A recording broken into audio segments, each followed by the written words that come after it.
ایک بہت بڑی خبر آپ کو دینی ہے، وہ یہ کہ جو ہمارے ساتھ multi cultural Australian pharmacy foundation کے جنہوں نے ایڈیشنل انفارمیشن دی تھی اپنی، اور ہمارا ایک سروے فارم جو تھا وہ آپ نے فل اپ کیا تھا، وہ سارا انفارمیشن ہم نے اپنی رپورٹ میں کر کے 3 منسٹرز کو دے دیا ہے. ٹھیک ہے. اور ایک اور بات، میں ٹیری وائٹ کی ایک بہت بڑی کانفرنس میں آیا ہوں جہاں پہ 1000 سے زیادہ فارماسسٹ موجود ہیں، اور یہاں کے ٹاپ لیڈرز موجود ہیں اس وقت انڈسٹری کے، فارمیسی گلڈ کے، پی ایس اے کے. ٹھیک ہے. تو ان لوگوں سے میری بات چیت ہوئی ہے کہ اتنے لوگ کیپس کر کے بیٹھے ہوئے ہیں. ٹھیک ہے. اور ان کے لیے میرے پاس 2 سالڈ آئیڈیاز ہیں جس کے اندر میں نے رپورٹ میں جمع کی ہے، اور وہ رپورٹ جو ہے وہ ہیلتھ منسٹر لوکل اسٹیٹ کا، اور جو فیڈرل کے منسٹر ٹو پرائم منسٹر ہیں ان کو وہ رپورٹ سبمٹ کی ہے. ٹھیک ہے. تاکہ آپ جیسے جو کیپس کے لوگ ویٹ کر رہے ہیں، جنہوں نے آپرا کیا ہوا ای او آئی سبمٹ کیا لیکن آ نہیں رہا ہے. بہت سارے لوگوں کا تو ای او آئی آ گیا ہے. ٹھیک ہے. ابھی جو لاسٹ ویکینڈ پہ بہت سارے لوگوں کے آئے. تو میں یہ چاہتا ہوں کہ ایک اور انفارمیشن میں کلیکٹ کروں آپ سے جن کو ای او آئی نہیں آئے ہیں. ٹھیک ہے. تاکہ میں اپ ڈیٹڈ انفارمیشن لے سکوں. اس کے اندر بھلے آپ پاکستان سے ہوں، بھلے آپ انڈیا سے ہوں، بھلے آپ زمبابوے سے ہوں، بھلے آپ مڈل ایسٹ سے ہوں یا فلپین سے ہوں، کہیں سے بھی ہوں. ٹھیک ہے. اگر آپ اس سروے میں اپنی انفارمیشن دیتے ہیں کہ آپ نے کیپس پاس کیا ہے، آپ نے پی ٹی ای کیا ہے، آپ کی آپرا رجسٹریشن آ گئی ہے یا آنے والی ہے، اور آپ وعدہ کرتے ہیں کہ آپ 4 سال سے 5 سال ریجنل آسٹریلیا میں کام کریں گے. ٹھیک ہے. اپنا سی وی اٹیچ کرتے ہیں اس کے اندر، اور اس میں آپ وہ ساری چیزیں لکھتے ہیں کہ جو آپ نے ٹریننگس کی ہیں، اپڈیٹ کی ہے، تاکہ ان کو لگے کہ آپ یہاں کے لیے ریڈی ہیں. ٹھیک ہے. تو وہ انفارمیشن ناموں کے ساتھ میں سبمٹ کرتا ہوں، کیونکہ الیکشنز آ رہے ہیں یہاں پہ فیڈرل کے. ٹھیک ہے. تو میں نے ایک پروپوزیشن ابھی ڈسکس کی ہے.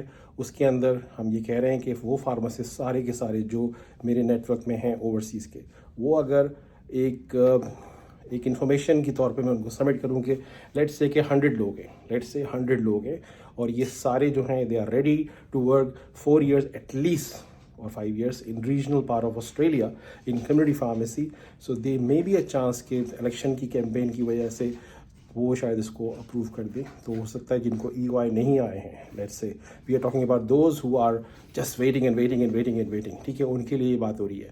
تو پلیز ابھی ہم ایک میسج سرکولیٹ کرنے والے ہیں، اس کے اندر آپ اپنی انفارمیشن دیں، تاکہ وہ اپڈیٹڈ انفارمیشن جو ہے وہ نیکسٹ ویک میں کوئی جتنے بھی میرے کانٹیکٹس ہیں پارلیمنٹیرینس کے ساتھ ان کو میں رپورٹ سبمٹ کروں گا، تاکہ ہم ایک لیوریج کے طور پہ اس کو یوز کر سکیں. کیونکہ میرے پاس آسٹریلین آف دا ایئر ایسے لوکل ہیرو کا ٹائٹل بھی ہے. ٹھیک ہے. ایز اے کمیونٹی لیڈر اور multi cultural Australian pharmacy foundation کے اونر یا فاؤنڈر کے طور پہ میں یہ رپورٹ سبمٹ کروں گا ایک اور ہوپ فلی اس میں آپ کا فائدہ ہو. ٹھیک ہے. تو let's do it. If you have any questions please put in the chat.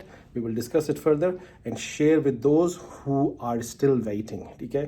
یہ ان کے لیے نہیں ہے جنہوں نے ای او آئی کر لیا، نو، جن کو امپلائر نے سلیکٹ کر لیا ان کے لیے نہیں ہے. یہ ان کے لیے جو ویٹ کر رہے ہیں، اور doesn't matter which background you are from. ٹھیک ہے. اور اس کو میں نے اردو میں بنایا تاکہ میں جلدی سے آپ کو ایکسپلین کر سکوں. کسی کو اگر انگلش پہ سننا ہے تو I'm just saying that those people who are waiting for EOIs, excluding those who received lots of EOIs last week, and those who got employment directly for employer, excluding those who passed the CAPS exam.